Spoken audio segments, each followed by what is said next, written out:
Oh, wow, wow, wow, wow, wow, wow, wow, wow, wow, wow, wow, wow, wow, wow, wow. Welcome to Unthink Me. My name's Adam, and I'm a very pretty guy. My name's James, and I've got a walrus on the portico. You're I can't kidding me. decide if he wants to stay or if he wants to go. Well, we're doing a little show here called Unthink Me. Yeah, where we talk about the integral theory of Ken Wilber and various other topics. And today, we're bringing to you this Four Selves mini model that's sort of a Ken Wilber thing. I also came up with it. We just got into the semantics of personality, ego, psyche, consciousness, in particular, ego and personality last week. And now we're going to sort of try and move forward into defining, what this model is, what it means, how you can use it. If you're out there in the jungle and you're scared and you're alone, just know that there's always that like button. There's always that subscribe button. You can ask for help over the comments. You can jump onto our Spotify if that's your medium. If your phone works weird, you can also get us on TikTok. We're trying to understand what TikTok is. We're very old people, and we have a Discord that you can go and find the invite link down below and jump in there. You can talk to us. You can talk to other people like yourself and other people like us. Now, doesn't that sound grand? Sounds wonderful. It sure does. I immediately took the image of Blair Witch and then South Park. I'm so scared and then I'm so startled, respectively. Like, I'm so scared. There's a like and subscribe. That's a nice You ever idea. notice this part of your face looks like a ghost? Well, I now have another thing to haunt me at night. Yep, it looks like a ghost. Isn't that neat? All right. Okay. We have this 12-stage model altitudes, and we're sort of dividing it up into four chunks. We have the three tiers. We got the 12 stages. It's a continuum like light. You can say RGB. There's three colors. You can divide light up any way you want because it's a continuum. So here we're talking about four of them. Four of them that are pretty recognized in psychology. And we're starting with the personality. The personality is sort of enfolded by this meta entity that sees the personality called the ego. And then the ego is enfolded by this psyche that's invisible to us as ego. We don't really see the psyche directly, but psychiatrists, psychologists work with the psyche specifically. And in our positive growth and self-work, we begin to comprehend it more, what our subconscious nature is. And finally, the level of consciousness enfolds everything ever. It's simply the awareness that is present in every moment. It is, if you can just be that and nothing else, identify with only consciousness, believe yourself to be only consciousness, this is pretty well understood to be enlightened consciousness. This is what pretty well understood to be what they're talking about, with a little give and take. It's a very simple model. Personality, we're using that in a weird way. Ego, we're using it in a kind of weird way. Definitely one which differs with conventional understanding. That's for sure. Ego And has we a might bad rap a conventionally. bad rap, yeah. Yeah, and I give personality a bad rap. One thing we can kind of that negative ego is more shadow. It's the shadow elements of ego. So you have kind of shadow in persona, you have shadow in ego, and these are sort of the things that you don't acknowledge, you don't allow yourself to see, or you might just be incapable of seeing. So these might manifest as like insecurities or argumentativeness, a need to like a hill to die on, a chip Mhm. on your shoulder, a cross to bear.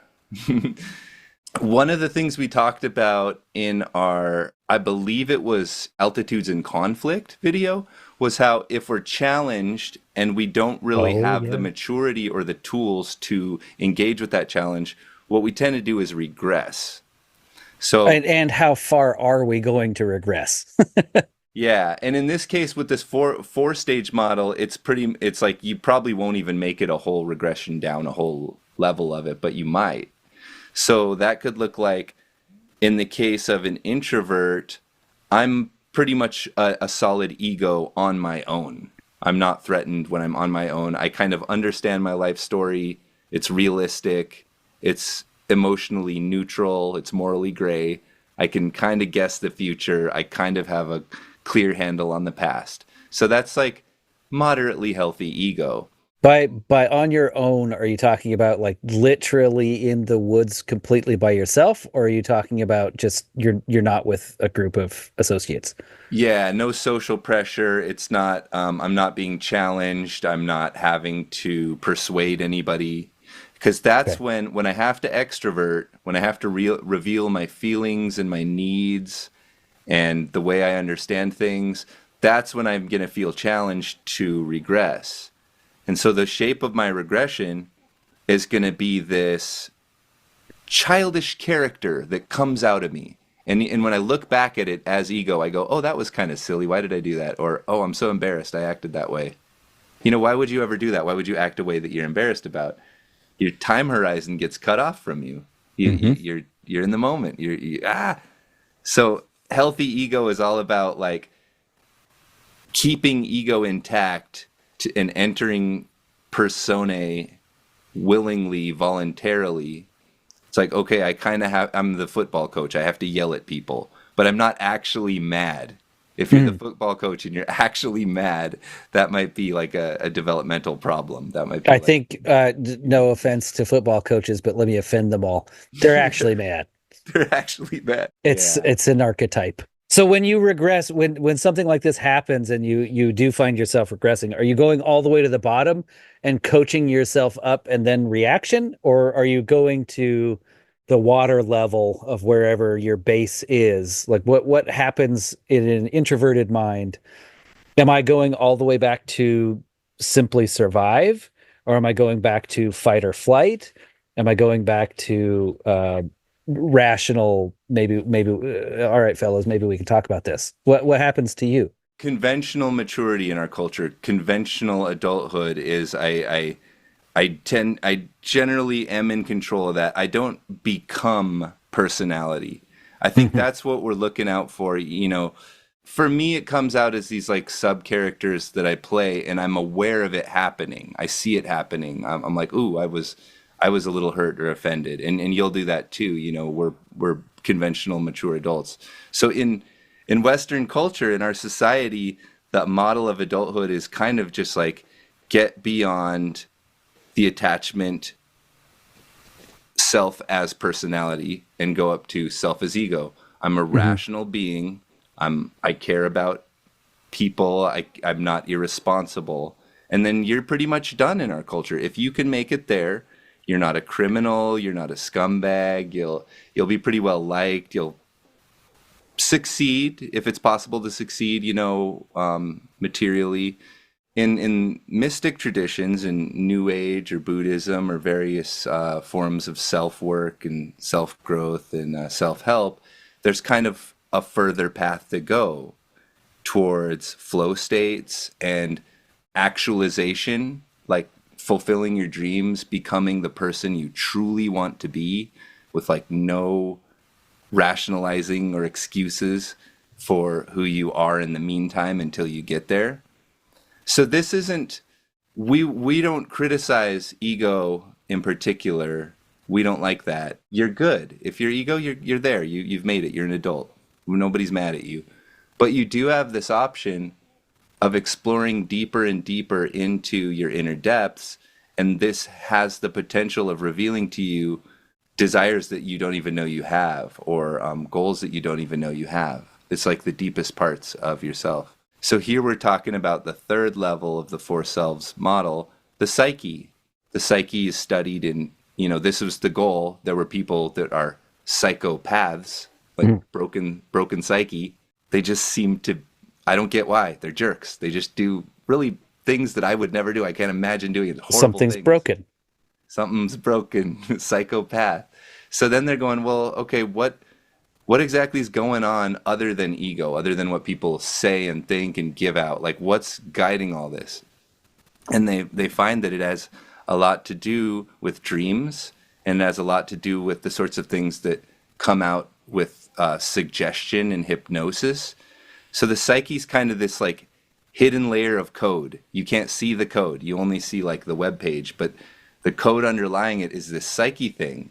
And that was formed as you learned how to be a person. As an infant, as a toddler, you accumulated all these currencies that are now invisible to you, but they formed your personality.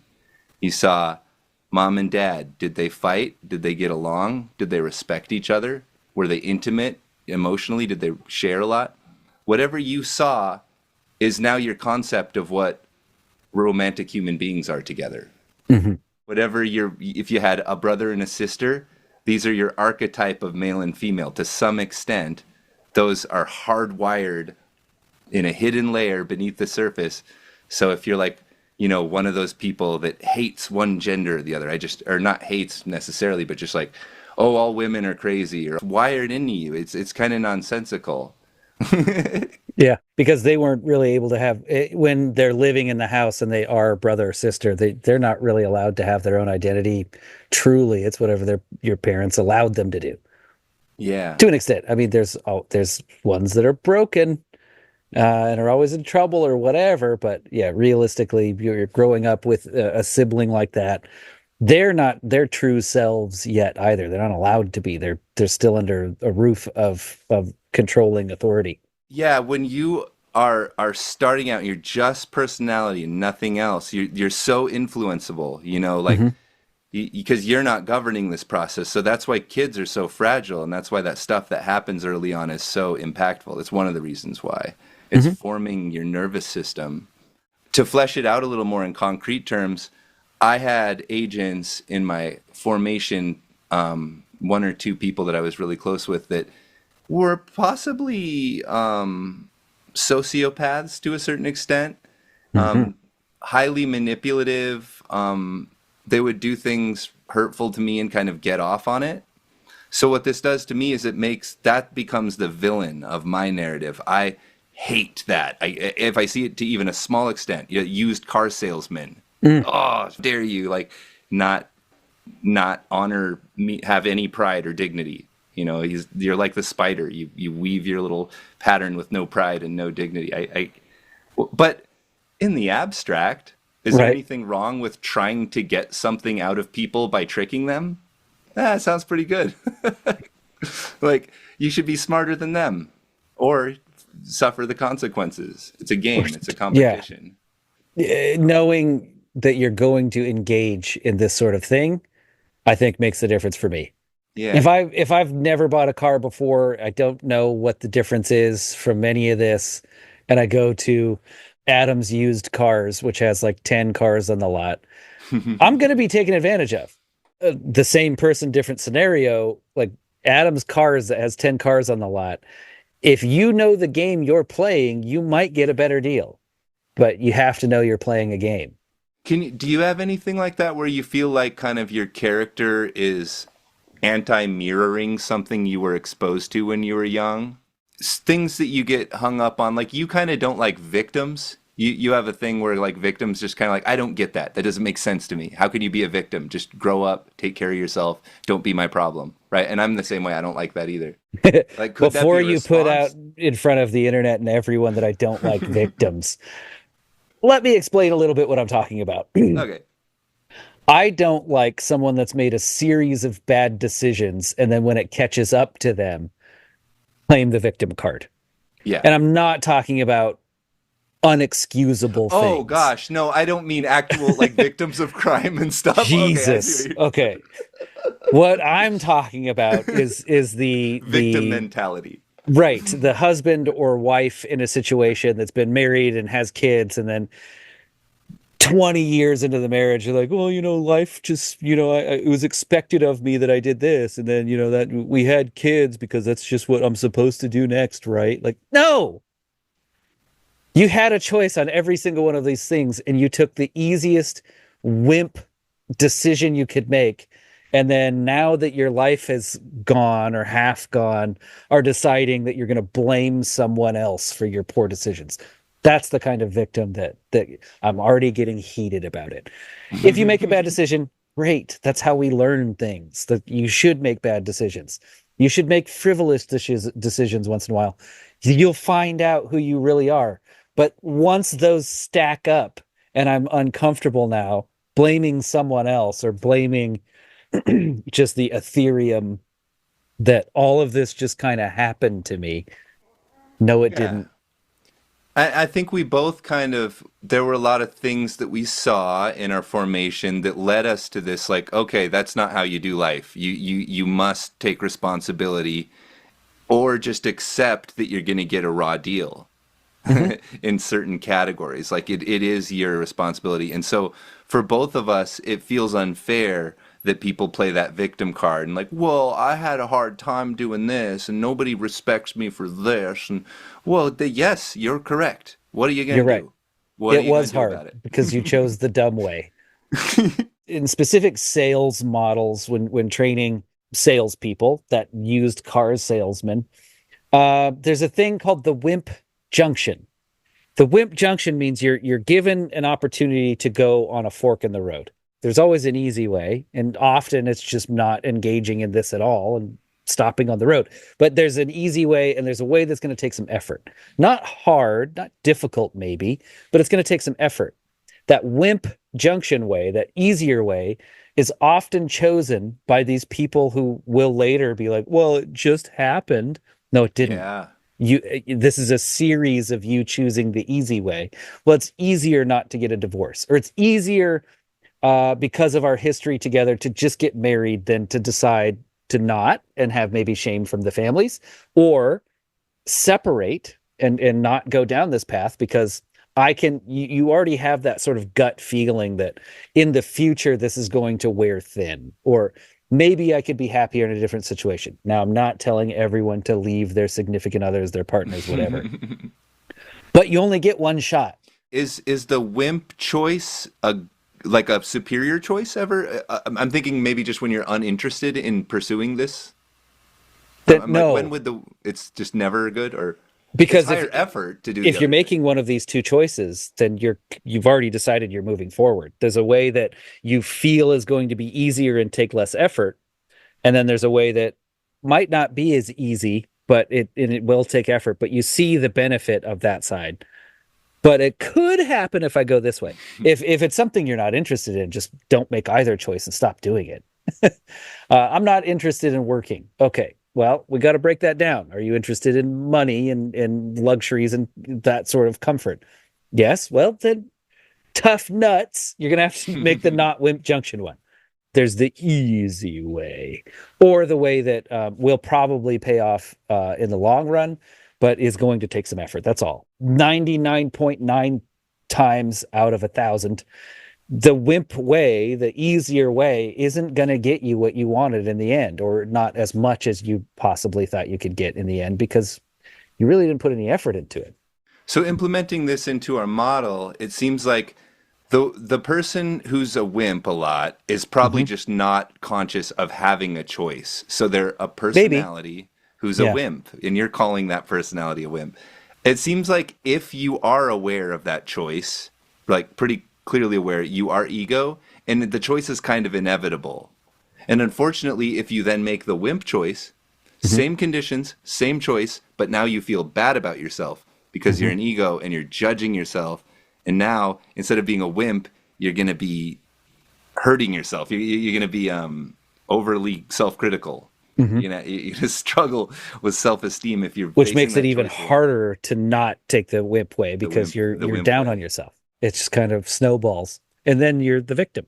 Well, victim mentality. Ugh. In informal relationships, we're encouraged to be personalities, and that's not only forgivable, it's desired. Personalities are fun, they're upbeat, they're charming, they're sexy, they're hilarious, whatever you want. We're not really encouraged to be ego in our personal relationships. That's more vulnerability. That's more Mhm. reserved for special people. I'm going to tell you what I actually want and who I actually think I am and what I'm afraid of. Mhm. So that's stuff that you want to protect, that shadow stuff that exists at the personality level, and only share it with certain people. Yeah, and then in like more professional settings, you actually are operating a little bit more like you're operating through persona, but it's kind of understood that your agent, who you are, is this profit-seeking agent. Like every company should be understood they're trying to make money. Otherwise, Mhm. they wouldn't call themselves a company. Right. Well, They're even trying ones that, yeah, yeah, you're right. in casual informal stuff, we're encouraged to be this immature version of ourselves. and kind of discouraged from being like a more sober, collected version of ourselves, because it's just not useful to drinking and dancing with people to be like a fully operational self-maximizing story agent. I just quoted Talladega Nights, The Ballad of Ricky Bobby, the other day for this very thing. Our John C. Reilly character tells Will Ferrell, "I love you, man." He's like, he says something very personal and emotionally vulnerable, and Will Ferrell says, "Yeah, don't ever say that again." He's like, "Yeah, I'll just bury it back down. It hurts, but I'll bury you. We won't talk about it again." That you're right. In a social situation, your friends don't want to know what your biggest fears are in the situation. Long-term friends, connectivity, and Kind of pick it a out, healthy yeah. relationship. Like you and I talk about this sort of thing all the time. We have been friends for over 20 years because we can be vulnerable together. That Yeah. doesn't mean with each of our friends in our own social circles want to hear about fears and dreams and wishes. But I will say in business, the ones who are really successful put their biggest fear up front. Hmm. So we're that car salesman again. And Yeah. I'm the number one sales guy at Adams Used Cars. I sold 2 cars last year. That's 20% of our inventory.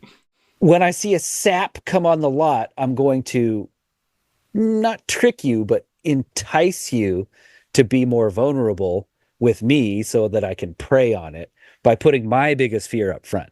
I've already made a judgment by the way you dress, the way you walk, what kind of vehicle or vehicle at all you came in on. And I'm going to have a preconceived judgment of what to expect from our interaction. Well, let me tell you, Adam, my biggest fear is that I'm going to show you all these cars and, we're just not going to land in a price range that's going to match for our inventory. So it's really up to you if you want to move forward or not. If you say yes, now you're obligated to go with basically whatever price I say because you said yes. If this guy's telling me I can't afford anything here, my personality could try to overcome and be like, well, you don't know what I can afford. And then I'm going to talk you into spending more money than you should really spend. Or you're going to say something along the lines of, well, here's my price range and, maybe we could work with that, but I'm not going a dollar over whatever.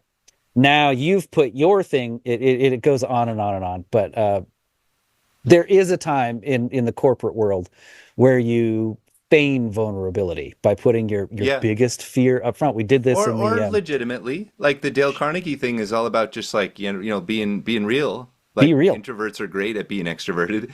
Yeah. Um, I want to also focus on, I have this idea of currencies, right? At every level, when you're talking about levels, you kind of have your self sense and you have the currency you work with. So these are sort Hmm. of your gestalts and focus points. I want to say like maybe the level of personality is really focused on desires, like your immediate impulsive or your desires for people to see you a certain way or treat you Hmm. a certain way. And you get up to ego, and it's more like needs. Needs is a weird word because all you need to do is die.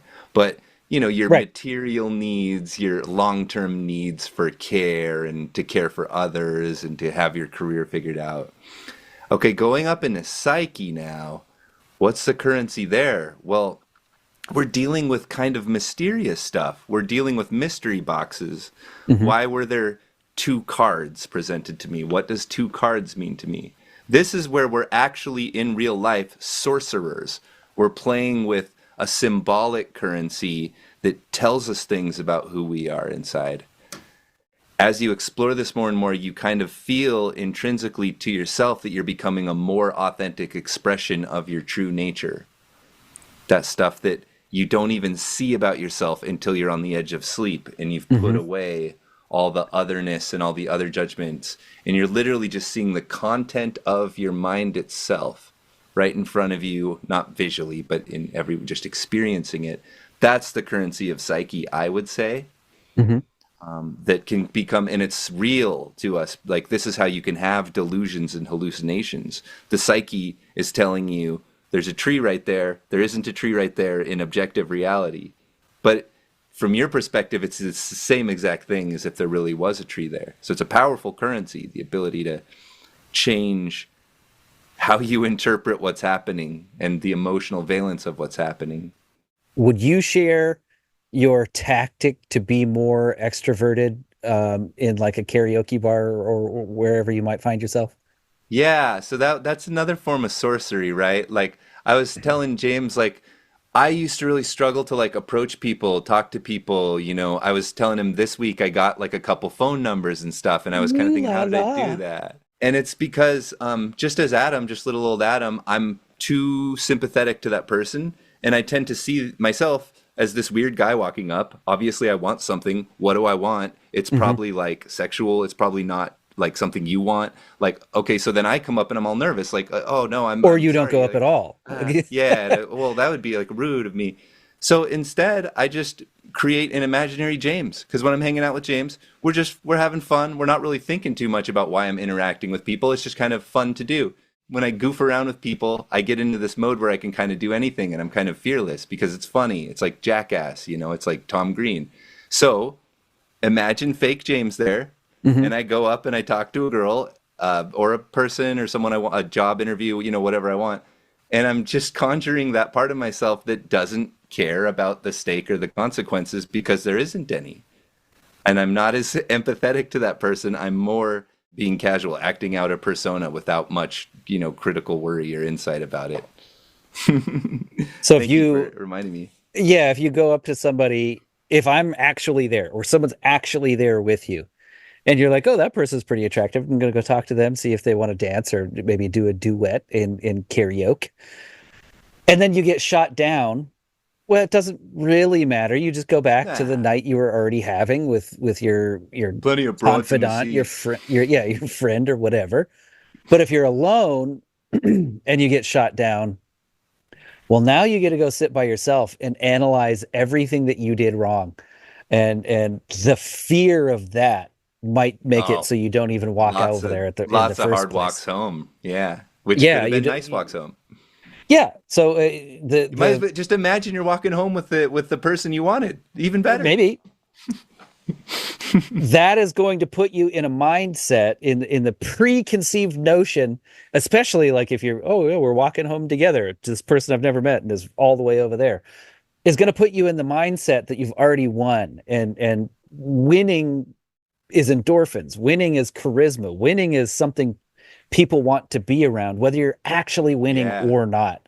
That sort of energy is going to make you smile a little better, is going to make you yeah, make direct eye contact when appropriate. It's going to make you hold your shoulders a little higher. But if yeah, you are already on the defensive on the way over there, people are intuitive creatures. Like they see that you're awkward. yeah. What does this person want from Worried. me? You know, if you look worried, then well, what are you worried about? Oh Jesus, should I Could be be a lot of worried? things. We've been talking a lot about affirmations, you know, cognitive behavioral, how you feel about yourself. And if you want to understand psyche versus ego, look in a mirror. Mm. Part of what you're seeing is objective reality. And the biggest part of it is your psyche, how ugly and stupid and Hmm. lame and Hmm. awkward and crumpled and wrinkly and old, yeah, whatever your problem is. And you can do magic on that. You can just reverse those by saying, I'm youthful looking. People find me engaging and magnetic. You can just do this. It's not I go. 100% effective. It's I mean, placebo. that is. You should be doing that. Don't Yeah. talk down about Get in yourself. front of the mirror and show it. You show me your guns. Look at these I stars. do a little bit of the office opposite. I don't like affirm myself. I just kind of accept. And here's Yeah. how. Looking in the mirror, this is what I see all the time. Like I'm familiar with this person, whether I have grand notions about what I look like or whatever. That aside, when I see a picture of myself, and it's not maybe a front-on view, it's something that I don't usually see, or Mm. like a full body shot of myself in a picture, like, oh, he's getting a bit of that dad bod going. There are plenty of things I could do about it. I could eat better. I could do sit-ups, whatever. But what I realize and makes me feel better in those times where I start to feel self-critical, seeing a photo like that. This is how everyone else sees me, and they kind of like me. I'm a likable person. I'm good enough. I'm smart enough. And gosh darn it, people like me. When I see not myself in a mirror, because that's what I see all the time. When I see myself from an angle that I don't normally see myself, I immediately get critical. But then I don't take the wimp junction. I snap into the mindset that this is how everyone has always seen me, and Yeah. it's working out pretty good. So Yeah. maybe I'm just being too critical. Yeah. And I think of when I was a kid and I was a little overweight, I never wanted to take my shirt off. Like people couldn't tell I was fat if I didn't take my shirt off, you Right. know.